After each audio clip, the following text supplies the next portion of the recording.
Alright, here we go with a cheap grill and steak setup. Let's see what we got. Now, normally we run grill setup with a pellet grill and pellet smoker. Typically our better results, nice cleaner setup, but all of our stuff is currently in storage. So I wanted to grill and I had to figure out how to do it on the cheap. So we got this $20 grill to start with. We'll have a look at it, get it to put together, and see how it does. Now, if we're being honest here, I'm not expecting a whole lot out of this grill, but I am expecting to be able to throw some charcoal in and get a little smoky flavor on some food. So obviously we're not going to be cooking an extravagant meal or anything of that nature, but we'll get this together here real quick and see what we got. So we got our bolts and whatnots, our stand, and the grill. Not a lot else to say there.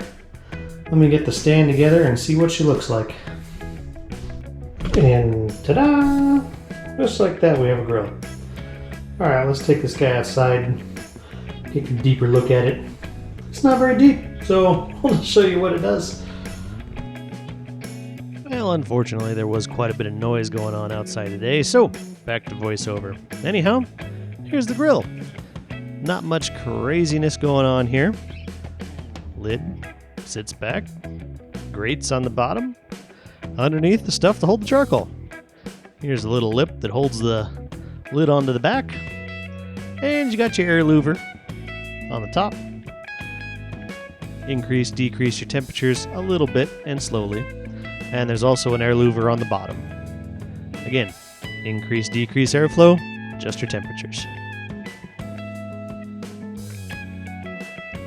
In addition to this $20 grill, we have this $10 charcoal chimney.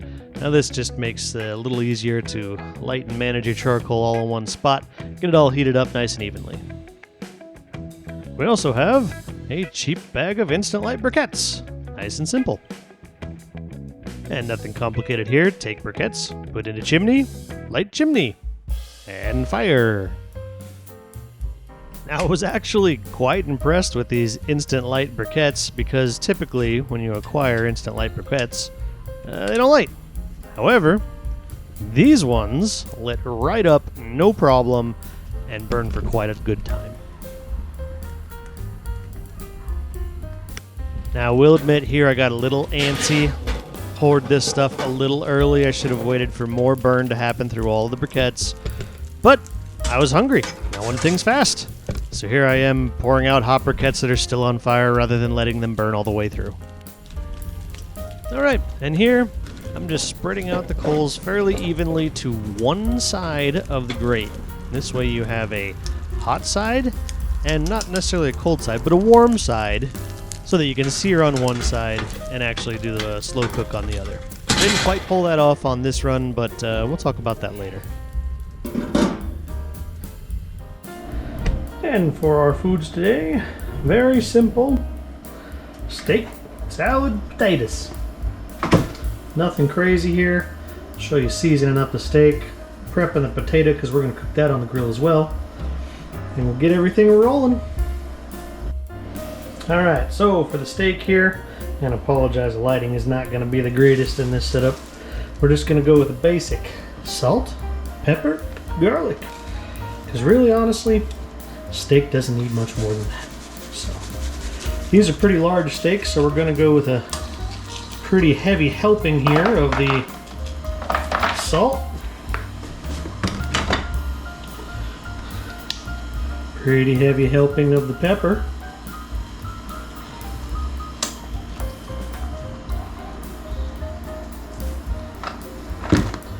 And an okay helping of the garlic. I like the garlic flavor, I don't like it to overpower.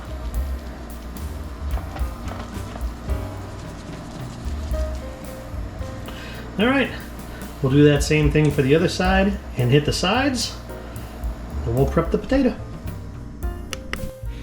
I should also mention that I like to let my steaks rest with all of the seasoning on them for a good 10 to 15 minutes, which is just about the amount of time it takes that grill to fully warm up, so that works out quite well. All right, and for our potato, nothing special here either, but I am gonna cut this guy not quite in half, but enough to where I can open it up. We're gonna get a little bit of butter and seasoning inside here, and then close it back up in the foil before it goes on the grill. Alright, so here's our stick of butter. We'll just go with probably 2 squares worth in here. Most all this is gonna cook out anyways, but I find it helps to have the flavor while it's doing its stuff. Sit in the grill. And just like the steak, salt, pepper, garlic, you got it.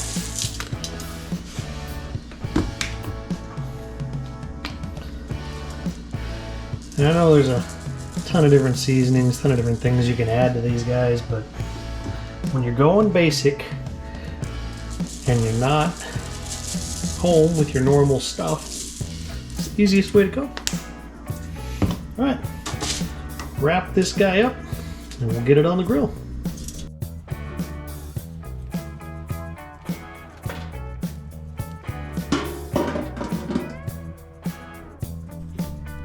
Alright, so another mistake made during this process. Well, multiple mistakes, I suppose. One, I did not let my charcoals heat up enough. When I toss these steaks on, you should hear more sizzle than you do. This grill is not hot enough for a proper sear. Second, I should have let them sear with the lid off, not put the lid back on.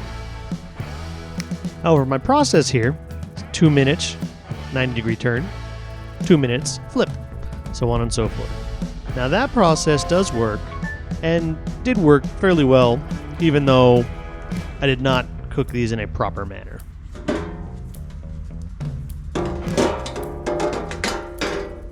So here we go.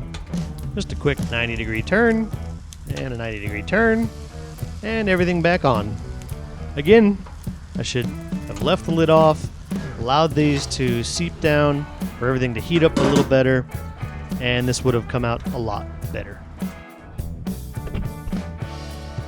And nothing special here, just a flip and do the exact same on the other side. As you can see, it did not get a proper sear, it just sort of browned it. Didn't get an actual sear in place.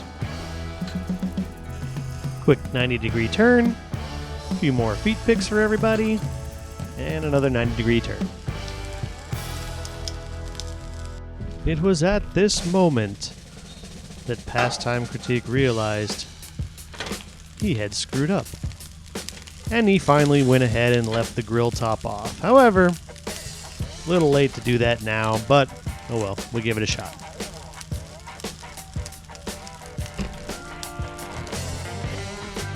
I did go ahead and rerun the 2-minute process across the whole thing.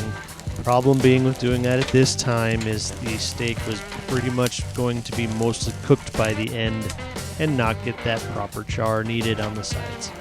Anyhow, learn from my mistakes, get those coals extremely hot, and cook the sear the first.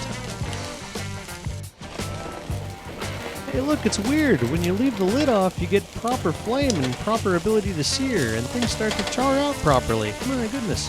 Now, I will say, do not leave the steak in the flame. Keep it moving so that it doesn't necessarily burn, but it still gets a good char. Burn bad, char good. Let's show a few quick glimpses here. I am just flipping, turning, and what's causing all this flame up is that extra fat burn off into the charcoal. So that's allowing it to flame up, but I'm not allowing the steak to burn. I'm making sure that it's constantly moving, constantly getting that char. And in the end, it didn't come out terrible, but this char could have been so much better if I'd have done all that from the start.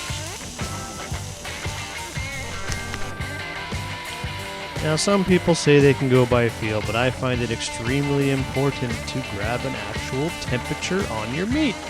I typically try to aim for 135, which is usually in the medium rare territory, and then I give it a little rest over. However, these ones, I missed the mark a little bit. We ended up in the 150 range. Oh well, them's the bricks. Alright, put that steak in.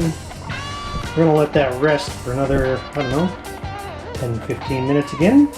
While we're doing that, we can cook our pre-done salad. Nothing crazy with the salad, very simple. Pre-done, pre-chopped, pre-seasored, quick and easy. That's what we're going for today, right?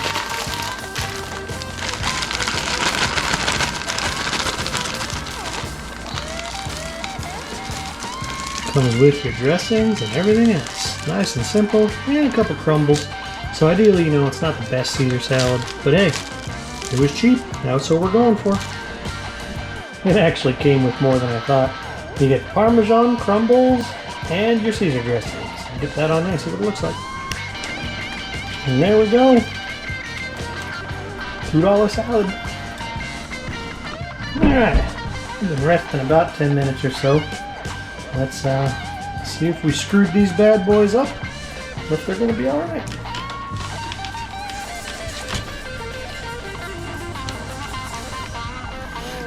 Well, we still got some pink in there.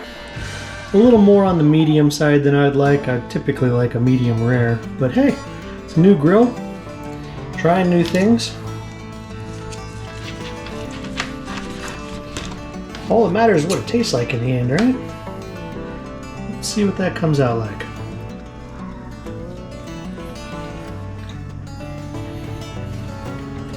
Oh, it's not too bad. Considering the steak was